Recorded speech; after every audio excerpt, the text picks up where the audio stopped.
नमस्कार दोस्तों, स्वागत है आपका मेरे चैनल कॉमिक्स लाइफ में। शुरू करते हैं प्रभात चित्रकथा की एक और मज़ेदार कॉमिक्स, बात का मोल पार्ट 2। पता नहीं यहाँ का फाटक बंद क्यों है। अब कुछ ही क्षण गुजरे थे कि उसे किसी के रोने की आवाज़ सुनाई दी। अरे, यह कौन रो रहा है? बसंत आवाज़ की दिशा में आता है। पेड़ के नीचे एक युवक रो रहा था। कौन हो तुम और इस तरह क्यों रो रहे हो? मेरा नाम चंदन है। आज नरभक्षी राक्षस का भोजन बनने की मेरी बारी है। नरभक्षी राक्षस का भोजन? मैं समझा नहीं भाई। तुम चंपा नगरी के नागरिक नहीं हो, तभी राक्षस के विषय में अनजान हो। मैं एक मुसाफिर हूँ भाई। मेरा नाम बसंत है। मैं यहाँ के विषय में कुछ भी नहीं जानता। तो सुनो। वज्रगिरी नाम के राक्षस ने कुछ दिन पहले चंपा नगरी में काफी उत्पात मचाया था। वह रोज नगर में घुसकर नागरिकों को मारता और खा जाता था। राजा ने उसे उत्पात मचाने से नहीं रोका क्या? राजा ने बहुत उपाय किए, लेकिन वज्रगिरी वश में नहीं आया। हार कर राजा ने राक्षस से एक समझौता किया। कैसा समझौता? राजा को हर रात उस राक्षस के लिए एक व्यक्ति भेजना पड़ता है। आज मेरी बारी है। इसलिए तुम रो रहे हो? हाँ, मैं अपनी माँ का इकलौता बेटा हूँ। मेरे मरने के बाद मेरी माँ का क्या होगा, यह सोचकर मुझे रोना आ रहा है। तुम चिंता मत करो भाई, मैं तुम्हें मरने नहीं दूंगा। मैं राक्षस के सामने जाऊंगा। नहीं, यह तो अन्याय होगा। मेरी जगह तुम क्यों उस राक्षस का भोजन बनो? राक्षस के सामने मैं ही जाऊंगा। जिद मत करो, मैं देखना चाहता हूँ वह वज्रगिरी क्या बला है। विश्वास रखो, वह दुष्ट मेरा कुछ नहीं बिगाड़ पाएगा। मगर छोड़ो, मुझे बताओ वज्रगिरी कहाँ मिलेगा? वह पहाड़ी देख रहे हो? वज्रगिरी वहां आता है। तुम यहीं ठहरना, मैं पहाड़ी की तरफ जाता हूँ। यदि तुम मेरी जगह जाना ही चाहते हो तो यह तलवार लो। मैं इसे वज्रगिरी के लिए ही लाया था। मरने से पूर्व मैं उस दुष्ट से टक्कर लेना चाहता था, यह जानते हुए भी कि उस पर विजय पाना कठिन है। संघर्ष करने में क्या बुराई है मित्र? संभव होता मैं विजयी हो जाता और वज्रगिरी से अपने नगर वासियों की प्राण रक्षा करता। ठीक कहते हो, मरना तो है ही, फिर मरने से पहले संघर्ष क्यों ना किया जाए। लाओ, यह तलवार मुझे दो, मैं वज्रगिरी से लोहा लूंगा। बसंत तलवार लेकर पहाड़ी की तरफ बढ़ जाता है। अपने गुरु शिवा से सीखी शस्त्र विद्या दिखाने का आज मौका मिल रहा है। वज्रगिरी सामने तो आए। थोड़ा ही समय बीता होगा, बसंत को अपने पीछे हुंकार सुनाई दी। कौन आया है आज? आज तेरी मौत आई है वज्रगिरी। ले संभल। हा हा हा। तो चंपा नगरी वालों को अभी भी अपने पराक्रम पर विश्वास है? करो वार। बसंत वज्रगिरी पर जैसे ही वार करता है, तलवार टूट जाती है। अरे, यह क्या? हा हा हा। देखा, वज्रगिरी का वज्र जैसा जिस्म। इस राक्षस के शरीर पर हथियार का कोई असर नहीं। अब क्या किया जाए? हो गए तुम्हारे हौसले पस्त, अब मेरे पेट में पहुंचो। वज्रगिरी अपना मुंह बसंत की तरफ बढ़ाता है। तभी बसंत की नजर वज्रगिरी की आंखों पर पड़ती है। ओह, शरीर का सबसे कोमल अंग। बसंत तलवार का सीधा वार वज्रगिरी की आंख में करता है। हाय! बसंत वज्रगिरी की दूसरी आंख भी फोड़ डालता है। उफ! वज्रगिरी जमीन पर गिर पड़ता है। अब मेरा जीवन व्यर्थ हो गया है युवक। मैं अपनी मौत का रहस्य तुम्हें बताता हूँ। मेरे बाएं पैर के तलवे पर तलवार का वार करने से मैं मुक्ति प्राप्त करूंगा। बसंत ऐसा ही करता है। वज्रगिरी को समाप्त करके बसंत चंदन की तरफ चल पड़ता है। वज्रगिरी मारा गया चंदन? सच? सच, उसकी लाश पहाड़ी में पड़ी है। ओह, तुमने असंभव काम को संभव कर दिया। राजा अभय सिंह तुम्हारी बहादुरी से बहुत खुश होंगे। सवेरा होता है। फाटक खुलते ही सेनापति दुर्जन सिंह बाहर आता है। अरे, तुम जिंदा हो? क्या तुम वज्रगिरी के सामने नहीं गए? क्षमा करें सेनापति, वज्रगिरी के सामने मैं नहीं, यह युवक गया था। इसने वज्रगिरी को मार दिया है। असंभव, मैं इस बात को नहीं मान सकता। यकीन करिए सेनापति जी, उस दुष्ट को मैंने मौत के घाट उतार दिया है। उसकी लाश पहाड़ी के पास पड़ी है, आप देख सकते हैं। सेनापति तेजी से पहाड़ी के पास आता है। असंभव, यह मर कैसे सकता है? हमने पूरी शक्ति आजमाकर देखी है, हम तो इसका बाल बांका नहीं कर पाए थे, फिर यह? छोड़ो दुर्जन सिंह, यह तो मर ही गया। अब कुछ ऐसा सोचो कि इसको मारने का श्रेय तुम्हें मिले, उस युवक को नहीं। दुर्जन सिंह के दिमाग में एक युक्ति आती है। वह बसंत के पास आता है।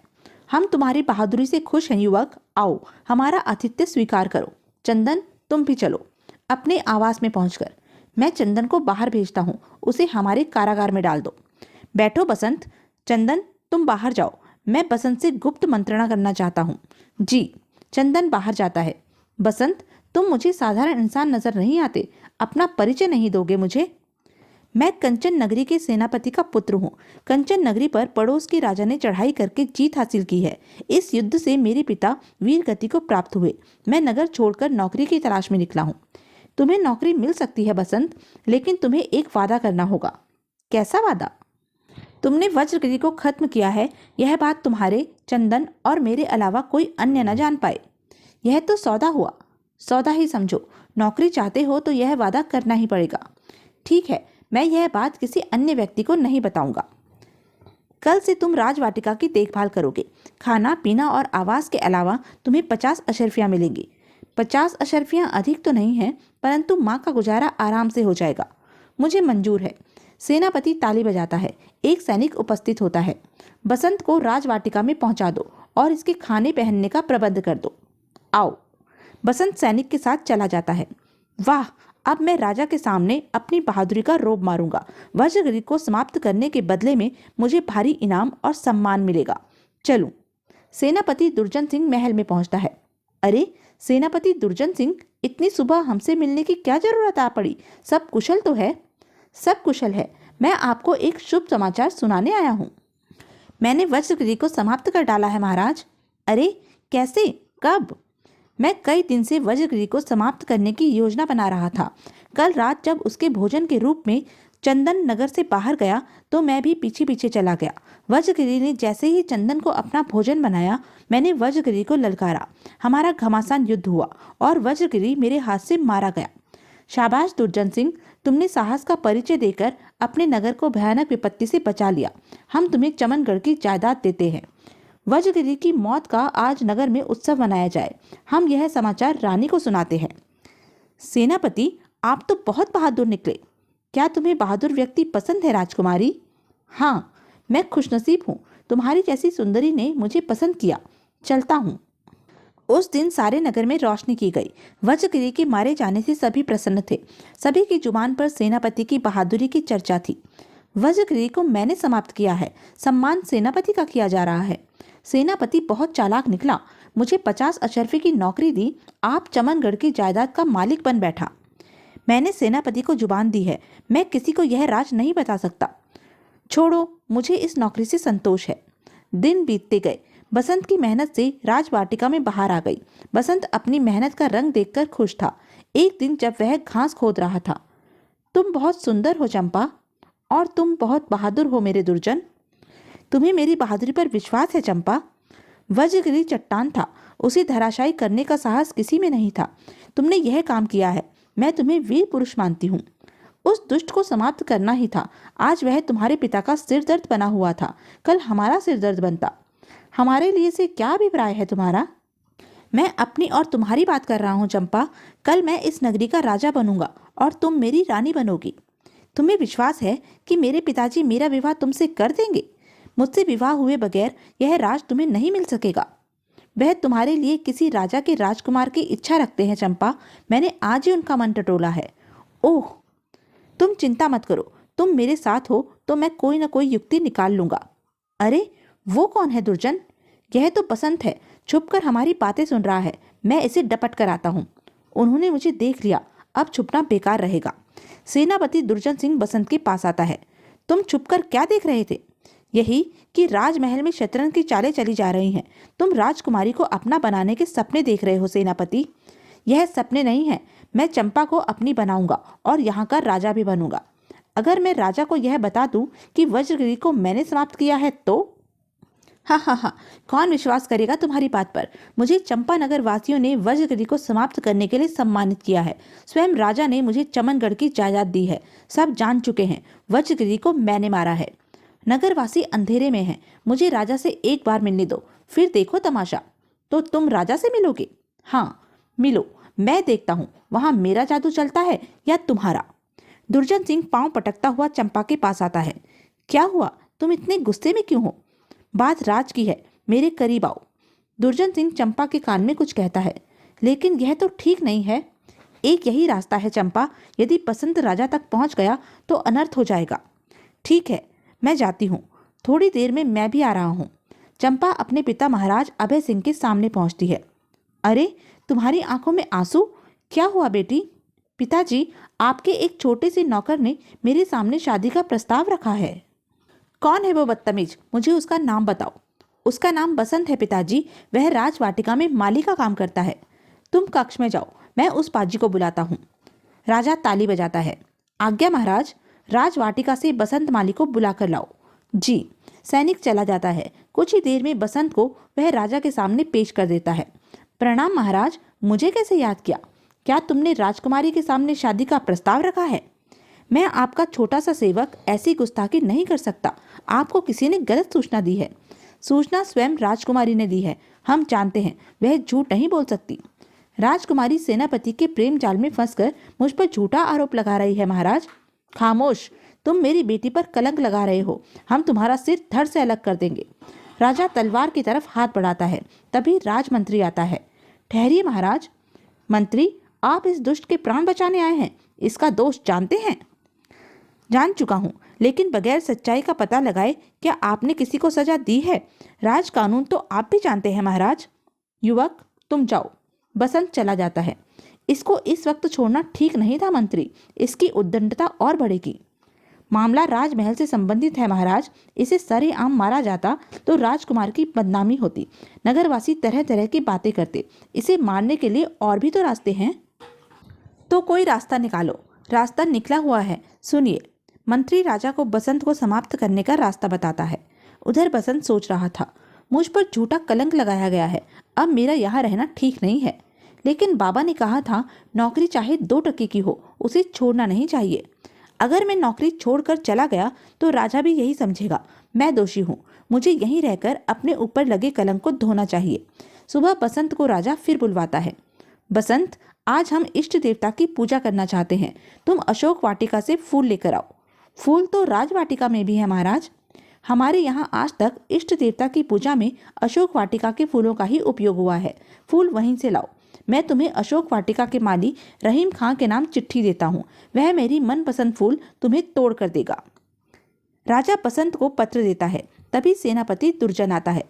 प्रणाम महाराज, कहाँ भेज रहे हैं बसंत माली को? पूजा के लिए अशोक वाटिका से फूल लाने हैं। फूल मैं ला देता हूँ महाराज। नहीं, फूल बसंत ही लाएगा। बसंत, तुम जाओ। बसंत फूल लाने चल पड़ता है। आज राजा प्रसन्न है, तभी तो यह काम मुझे सौंपा है। रास्ते में कुछ सन्यासी चिलम पी रहे थे। प्रणाम महात्माओं, खुश रहो, थके लगते हो, कुछ देर बैठ जाओ। बाबा की बात ध्यान आती है। आदर का अनादर नहीं करना चाहिए। मुझे कुछ क्षण इन गुणी लोगों के पास बैठना चाहिए। बसंत बैठ जाता है। लो बेटा, दम लगाओ। मैं इसका सेवन नहीं करता, यह तो प्रसाद है बेटा, लो। बसंत चिलम लेकर पीता है। चिलम नशे की थी। बसंत पर नशा चढ़ जाता है। वह भूल जाता है कि उसे राजा ने फूल लाने भेजा है। अकस्मात सेनापति वहां आता है। अरे, तुम यहाँ बैठे हो? राजा ने तो तुम्हें फूल लाने भेजा था। लाओ वो चिट्ठी, फूल मैं ले आता हूँ। बसंत पर तो नशा चढ़ा था। वह चिट्ठी दे देता है। सेनापति चिट्ठी लेकर अशोक वाटिका पहुंचता है। यह पत्र राजा ने भेजा है, पढ़ो और उनके मनपसंद फूल तोड़ कर दो। सेनापति, तो क्या राजा इन्हें मरवाना चाहता है? रहीम खां पत्र खोलता है। लिखा था, रहीम खां, जो व्यक्ति मेरा पत्र लेकर आए उसका सिर जल्लाद से कटवा दो। दूसरा व्यक्ति आए तो सिर उसे दे देना। महाराजा अभय सिंह। महाराजा सेनापति को क्यों मरवाना चाहता है? सेनापति जी, फूल तोड़ने में कुछ समय लगेगा, आप मेरी कोठरी में आराम कीजिए। ठीक है। योजना के अनुसार रहीम खां की कोठरी में जल्लाद छुपा बैठा था। सेनापति जैसे ही अंदर घुसता है, जल्लाद उसका सिर काट डालता है। नशा टूटने पर बसंत को फूल लाने की बात याद आती है। वह भागा भागा अशोक वाटिका में पहुंचता है। मुझे राजा ने फूल लाने भेजा है। ठहरो, मैं फूल लाकर देता हूँ। रहीम खां बसंत को एक संदूकची देता है। इसमें राजा के मनपसंद फूल है, ले जाओ। बसंत संदूकची लेकर राजा के पास पहुंचता है। अरे बसंत, यह जिंदा कैसे लौट आया? और इस संदूकची में यह क्या लाया है? क्या तुम अशोक वाटिका में नहीं गए बसंत? गया हूँ महाराज, यह फूल माली ने ही तो दिए हैं। राजा संदूकची लेकर खोलता है। अरे, दुर्जन सिंह का सिर, सेनापति का सिर। सेनापति दुर्जन सिंह के कटे सिर की बात रणवास में पहुंचती है। चंपा दौड़कर आती है। हाय, यह क्या हुआ? पिताजी, मेरे दुर्जन का कत्ल किसने किया है? बताइए, किसने मारा है मेरे दुर्जन को? चंपा, होश में तो हो। दुर्जन सिंह तुम्हारा कैसे हो गया? मैं दुर्जन सिंह से प्यार करती थी पिताजी। बताइए, इसे किसने कत्ल किया है? तो बसंत ने ठीक बताया था, तुम सेनापति के प्रेम जाल में फंस गई हो। सेनापति बहादुर था पिताजी, वज्रगिरी को मारकर उसने मेरे दिल में जगह पा ली थी। मैं इससे प्रेम करने लगी थी। वज्रगिरी को मैंने मारा है राजकुमारी। सेनापति ने मुझे माली की नौकरी देने के बदले में मुंह बंद रखने को कहा था, इसलिए मैं चुप था। सेनापति ने महाराज और तुमसे धोखा किया है। तुमने वज्रगिरी को मारा है, इसका तुम्हारे पास क्या सबूत है? यह सच्चाई केवल चंदन जानता है। मुझे संदेह है चंदन को सेनापति ने कैद कर रखा है। हम उसकी तलाश करवाते हैं। चंदन सेनापति की कैद में मिल जाता है। यह सेनापति की कैद में था महाराज। प्रणाम महाराज। सेनापति ने तो कहा था चंदन को वज्रगिरी ने अपना भोजन बना लिया था। क्यों चंदन, वज्रगिरी को किसने समाप्त किया था? वज्रगिरी को बसंत ने समाप्त किया था महाराज। उफ, दुर्जन ने मुझसे धोखा किया। आज हम बसंत को मरवाना चाहते थे बेटी, लेकिन यह सच्चाई पर था इसलिए बच गया और इसकी जगह दुष्ट दुर्जन सिंह मारा गया। मुझे क्षमा कर दो बसंत। मैं इस योग्य कहाँ राजकुमारी जो तुम्हें क्षमा करूं? तुम इस योग्य हो बेटे, क्योंकि मुझे संदेह है तुम वो नहीं हो जो नजर आ रहे हो। तुम किसी देश के राजकुमार लगते हो। ठीक पहचाना आपने, मैं कंचन नगरी का राजकुमार हूँ। बसंत सारी हकीकत बताता है। बेटे बसंत, आज से यह ताज तुम्हारा। मैं चंपा का विवाह तुमसे करना चाहता हूँ। महाराज, पहले मैं अपनी नगरी को भाई के अन्याय से मुक्त करवाना चाहता हूँ, उसके बाद ही कुछ सोचूंगा। हम तुम्हारी मदद करेंगे बेटे। बसंत चंपा नगरी की सेना लेकर कंचन नगरी को अपने भाई के अन्याय से मुक्त करता है। मित्र चंदन, आज से कंचन नगरी के तुम राजा हो। प्रजा के सुख का ध्यान रखना।